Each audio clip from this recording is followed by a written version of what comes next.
Nah, Bapak Ibu, kita akan melihat terlebih dahulu teknis diskusi kelas, bedah kitab Mika, khususnya untuk Bapak Ibu yang baru pertama kali join, mohon diperhatikan karena di dalam teknis diskusi ini ada beberapa hal yang penting gitu ketika kita mengikuti kelas diskusi ini. Kita akan melihat dalam 3 agenda, Bapak Ibu, panduan sebelum, selama, dan setelah kelas gitu. Dan kita lihat yang pertama terlebih dahulu sebelum kelas, tentunya Bapak Ibu peserta kelas BK Mika itu wajib mengisi formulir pendaftaran kelas ya. Yang tidak mengisi form tentu tidak bisa melanjutkan menjadi peserta. Lalu peserta harus berkomitmen selama 7 hari untuk mengikuti kelas hingga selesai. Jadi ini sungguh-sungguh membutuhkan komitmen yang besar Bapak Ibu. Nah, selanjutnya peserta harus mengikuti pemaparan materi oleh narasumber melalui Zoom hari ini di kelas pagi jam setengah 11 sampai jam 12 siang dan di kelas malam jam 7 malam hingga setengah 9 malam nanti. Dan peserta wajib memberi tanda hadir dengan merename akun dengan format BK mic BK underscore mic spasi kelasnya masing-masing 1, 2, 3 atau 4 diikuti dengan namanya. Dan sebagai catatan akan ada sanksi bagi peserta yang tidak hadir di Zoom ini. Nah, Bapak Ibu, peserta juga wajib untuk baca, dengar, nonton kitab Mika di pasal 1 sampai 7 yang Bapak Ibu sudah tulis listnya dan yang belum mohon segera diselesaikannya juga.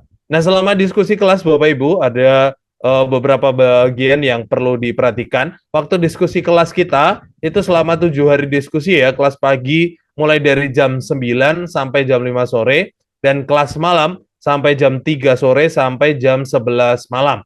Nah, mohon agar Bapak Ibu dapat menjadwalkan block time minimal 2 jam untuk mengerjakan tugas penggalian dan aktif berdiskusi. Jadi minimal 2 jam dalam sehari itu dalam waktu kelas dibuka itu minimal 2 jam, minimal banget ya. Jadi silahkan ambil komitmen di jam-jam berapa untuk aktif berdiskusi dan mengirimkan penggaliannya. Nah, kelas diskusi grup WhatsApp selanjutnya akan ditutup satu arah Bapak Ibu di luar jam diskusi. Jadi kalau sudah kelas ditutup, Bapak Ibu tidak lagi bisa mengirimkan jawaban maupun mengirimkan tanggapan-tanggapannya. Jadi sudah selesai kalau sudah ditutup. Nah, setiap hari Bapak Ibu peserta harus aktif sesuai waktu yang dipilih. Dalam artian fleksibel ya. Jadi yang pertama ketika sudah memilih waktu, itu Bapak Ibu wajib mengirimkan ya penggalian setiap hari di dalam kelas diskusi ke admin kelas masing-masing. Jadi selain di kelas tapi juga ke admin kirimnya karena ini kelas sudah kitab. Yang kedua, wajib membaca dan menimpali hasil penggalian peserta, yaitu wajib berdiskusi. Jadi bukan hanya kirim jawaban saja, tapi juga berdiskusi di dalamnya. Mohon diperhatikan Bapak Ibu, peserta yang tidak aktif untuk membagikan hasil penggalian dan menanggapi penggalian peserta lain, maka yang pertama akan mendapat reminder jelas akan kami japri dari admin kelas maupun moderatornya. Yang kedua, akan dikeluarkan dari kelas diskusi jika mengabaikan reminder ya, dan tetap tidak aktif dalam berdiskusi. Jadi ada dua hal yang menjadi catatan penting. Nah, hasil penggalian akan dievaluasi dan dinilai oleh moderator Bapak Ibu dan nilai akan dicantumkan dalam surat pengantar e-sertifikat. Nah, perlu diperhatikan juga untuk tanggapan peserta yang akan dinilai oleh admin dan moderator adalah tanggapan yang berisi pendapat pribadi yang sesuai dengan topik atau tidak OOT, out of topic ya Bapak Ibu, atau memberi tambahan referensi, itu yang akan dinilai. Sedangkan yang tidak dinilai adalah tanggapan yang singkat seperti oh setuju, oh terberkati, oh terima kasih, atau emoticon aja atau stiker. Itu tidak akan kami nilai dan harapannya Bapak Ibu juga tidak mengirimkan hal-hal seperti itu karena memang tidak ada gunanya. Kalaupun sepakat diberi tambahan, sepakat karena apa, diberi pendapat pribadi juga. Nah, berikut ini panduan penggalian dengan referensi Bapak Ibu. Yang pertama, ikuti langkah-langkah penggalian yang telah dipaparkan dalam penjelasan materi. Jadi, ikuti langkah-langkahnya, jangan pakai langkah-langkah yang tidak sudah dijelaskan tadi ya oleh Kak Roma. Nah, yang kedua harus ada referensi. Jadi, cantumkan referensinya, baik artikel, internet, buku cetak maupun AI. Gunakan referensi dari alat-alat studi yang bertanggung jawab dan alkitabiah. dalam proses penggalian. Selalu double check ya Bapak Ibu untuk semua referensi. Yang keempat, gunakan kata-kata Bapak Ibu sendiri ketika membagikan hasil penggalian atau pelajaran ke dalam grup berdasarkan referensi yang Bapak Ibu pakai. Tidak diperkenankan kopas sekali lagi. Jadi tidak as is dari referensi yang ada, di copy, di paste, di grup, nggak seperti itu. Tapi harus mencantumkan juga sumber referensinya, seperti itu. Nah, berikut ini ada panduan penggunaan AI juga untuk kita semua. Peserta dapat menggali dengan memakai tools AI dengan bijak tentunya ya Bapak Ibu, dengan bijak. Bijaknya gimana? Tidak kopas yang pertama, harus diolah kembali jawabannya. Yang kedua, tidak langsung percaya akan kebenaran yang AI berikan. Jadi harus tetap kritis dengan membandingkan dengan referensi-referensi lainnya. Jadi perlu pembanding nih Bapak Ibu. Yang selanjutnya, gunakan prompt yang tepat, deskriptif, kritis, dan spesifik. Nah, untuk catatan penggalian dengan AI juga Bapak Ibu, jangan mengambil referensi dari AI semata. Sekali lagi, jangan hanya dari AI tok gitu ya, jangan AI murni. Penting untuk memakai beberapa jenis sumber. Nah, selanjutnya terapkan prinsip fokus gitu. FOKUS untuk membuat prompt yang baik. Yang ketiga, referensi terkait penggunaan prompt yang baik dapat dilihat di ai.sabda.org/bagaimana AI. Yang terakhir, cantumkan tools AI yang digunakan dan link prompt-nya gitu. Silahkan dibagikan.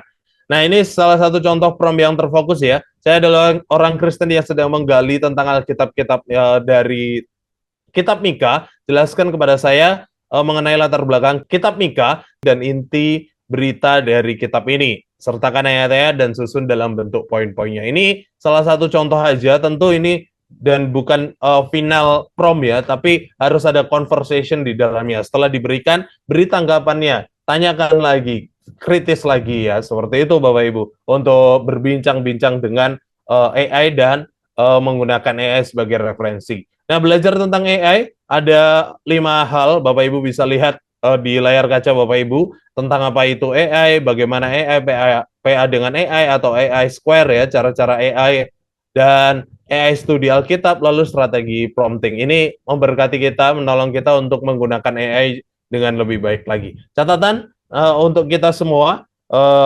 untuk penggalian Bapak Ibu, silakan memberi referensi atau sumbernya ya, dan informasi untuk kita semua bahwa berikut ini situs-situs yang sudah jelas menyimpang, yaitu jw.org dari Saksi Yehova, jadi jangan dipakai. Lalu ada situs Church of Jesus Christ atau Gereja Yesus Kristus.org, ini dari Gereja Mormon, dan ada juga dari Gereja Tuhan Yang Maha Kuasa, yaitu godfootstep.org, itu jangan dipakai juga. Termasuk dari situs Shincheonji, yaitu www.shincheonji.org. Nah, pada prinsipnya perlu cek 2 kali untuk semua jenis referensi gitu, untuk membandingkan dengan referensi yang lainnya. Berikut ini adalah jadwal kegiatan kelas kita. Mulai dari hari ini pemaparan materi, hari Rabu 13 November, akan diskusi lewat WhatsApp group, sekali lagi ya, diskusinya lewat WhatsApp group, mulai dari besok tanggal 14 sampai tanggal 21, lalu evaluasi kelas dan sharing berkat dilaksanakan pada hari Jumat 22 November 2024 dan pengumuman kelulusan dilaksanakan juga minggu depannya 29 November di jam 3 sore melalui Instagram sabda_MLC. Jadi silahkan follow untuk tidak ketinggalan notifikasi live-nya. Serta pengiriman sertifikat dilaksanakan pada minggu depannya lagi Jumat 6 Desember via email ya. Silahkan diingat juga. Nah, jadwal diskusi kita detailnya seperti ini Bapak Ibu, mulai dari besok Kamis tanggal 14 itu kita menggali Mika pasal 1, hari Jumatnya Mika pasal 2, dan seterusnya sampai hari Kamis di tanggal 21 kita menggali Mika pasal 7. Nah, kelas pagi akan ada 2 kelas dan kelas malam 2 kelas. Pesertanya terdiri dari 20 sampai 25 peserta per kelas. Next. Nah, moderator dan fasilitator di kelas pagi itu ada Mas Bima dan Bu Evi, dan kelas malam ada Kak Roma dan saya, Bapak Ibu. Sedangkan untuk admin ya ada Melisa dan Kak Mei untuk kelas pagi, dan kelas malam ada Mei dan Kak Roma, seperti itu. Nah, bagian ketiga setelah diskusi kelas, Bapak Ibu silakan perhatikan, setelah pelaksanaan diskusi berakhir, Bapak Ibu silakan menulis blog atau vlog, membuat video vlog ya tentang berkat dan pengalaman mengikuti kelas diskusi BKMIK ini. Mengisi form evaluasi BKMIK juga bagian yang wajib ya Bapak Ibu. Nanti form evaluasi kita pikirkan ketika kelas ini menjelang berakhir ya, nanti akan dibagikan. Jadi mulai sekarang jangan memikirkan ini dulu, tapi Bapak Ibu perlu ketahui saja ya untuk informasi. Nah, peserta yang berhak mendapatkan e-sertifikat adalah yang pertama aktif di kelas diskusi, yang kedua mendapatkan nilai hasil penggalian minimal 60, jadi kerjakan dengan sungguh-sungguh karena ada nilai minimal ya. Yang ketiga mengirimkan sharing berkat dan mengisi form evaluasi BKMIK. Nah, kita juga akan berkenalan Bapak Ibu. Perkenalan peserta hari ini akan dilaksanakan di WA grup kelompok masing-masing ya.